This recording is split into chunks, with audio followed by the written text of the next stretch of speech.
একজন মহান ব্যক্তি বলেছেন, যদি তুমি চুপ থাকতে পারো তাহলে বিবাদ, মারামারি, ঝামেলা সব শেষ হয়ে যাবে। অর্থাৎ কেউ যদি তোমাকে কিছু বলে তাহলে চুপ থাকা, এতে কোনো কষ্ট হবে না, বরং মানুষ জানতেও পারবে না তোমার মনে কি চলছে। বন্দুকের গুলি এবং মুখ থেকে বেরিয়ে যাওয়া শব্দ কখনোই ফিরে আসে না।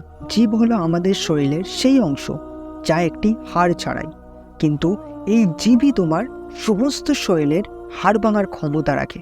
অতিরিক্ত কথা বললে তুমি অনেক ঝামেলায় পড়তে পারো, আর যদি তুমি কম কথা বলতে পারো তাহলে দেখবে অনেক ঝামেলা থেকে তুমি বেঁচে গেছো, অনেক কষ্ট থেকে তুমি বাঁচতে পারবে। আমি মনে করি যতটা প্রয়োজন তার থেকেও কম কথা বলা, কারণ তুমি যত বেশি কথা বলবে তত বেশি সাধারণ হয়ে যাবে মানুষের কাছে, মূল্যহীন হয়ে যাবে মানুষের কাছে।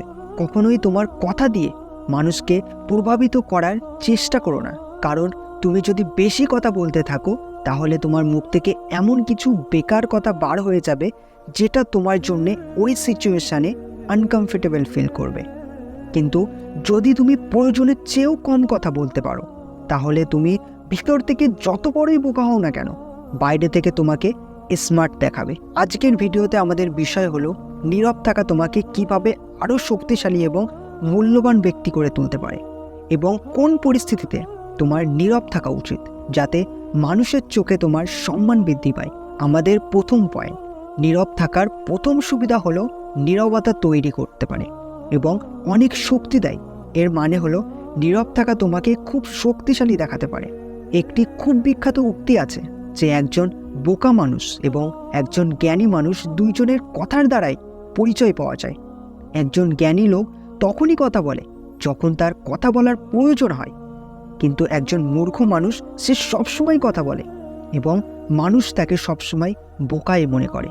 তুমি এটা নিশ্চয়ই লক্ষ্য করেছো যে আমরা যখন কারোর সাথে তর্ক করি, তর্কের পর আমরা মনে করি যে এই কথাটা কেন আমরা সেই সময় বলিনি, আমি যদি সেই সময় এই কথাটা বলতাম তাহলে আমি ঠিকই প্রমাণিত হতাম।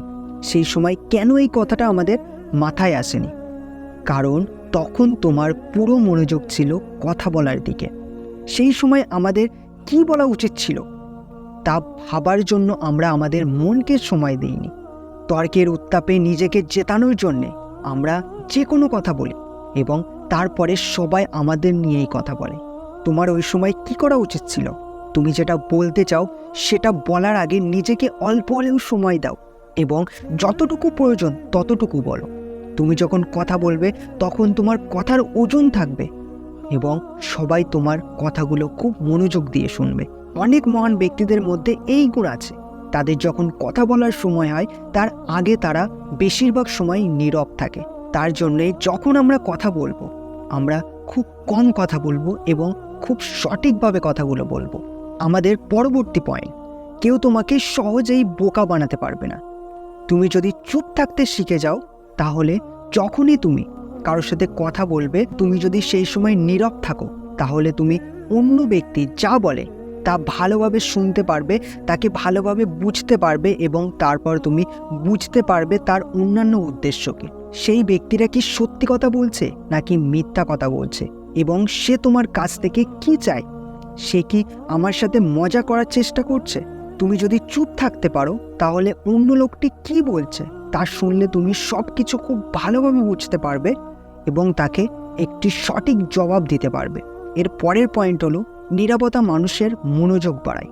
বন্ধুরা, আমরা যখন স্কুলে পড়তাম আমাদের সবার মধ্যে একটা জিনিস মিল ছিল, আর সেটা হলো ক্লাসের সময় শিক্ষক যখন কথা বলতেন তখন পিছনে বসে থাকা কিছু ছেলে মেয়ে কথা বলতো, ডিস্টার্ব করত, আর এটা দেখে শিক্ষক কিছু সময়ের জন্য নীরব হয়ে যেতেন এবং এরপর সবার মনোযোগ শিক্ষকের দিকে চলে যেত। কেন শিক্ষক কথা বলা বন্ধ করলেন এবং তারপরে শিক্ষক যা বলতেন তা আমরা খুব মনোযোগ দিয়ে শুনতাম। একেই বলে নীরবতার ভয়, যা মানুষকে শুনতে বাধ্য করে। এবং একইভাবে তুমি যখন কথা বলার পরিবর্তে নীরব হয়ে যাবে তখন লোকেরা ভাবতে শুরু করবে যে এ কেন চুপ করে আছে, সে কি ভাবছে, সে কি বলবে, কেন সে চুপ করে আছে। মানুষ বিভ্রান্ত হয়ে পড়বে এবং মনোযোগ দিয়ে তোমার কথা শুনতে শুরু করবে।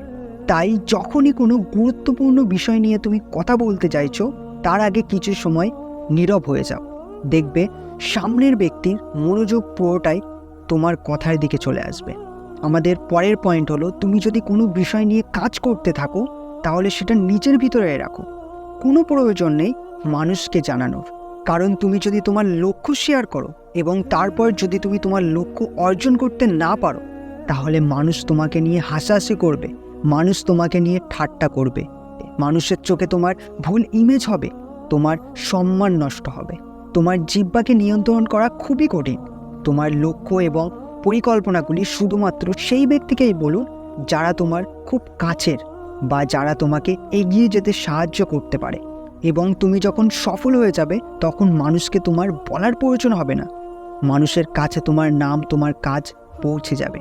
আমি চাই এই অভ্যাসগুলো আপনি আপনার জীবনে নিয়ে আসুন, যাতে আপনিও আপনার লক্ষ্যে পৌঁছাতে পারেন।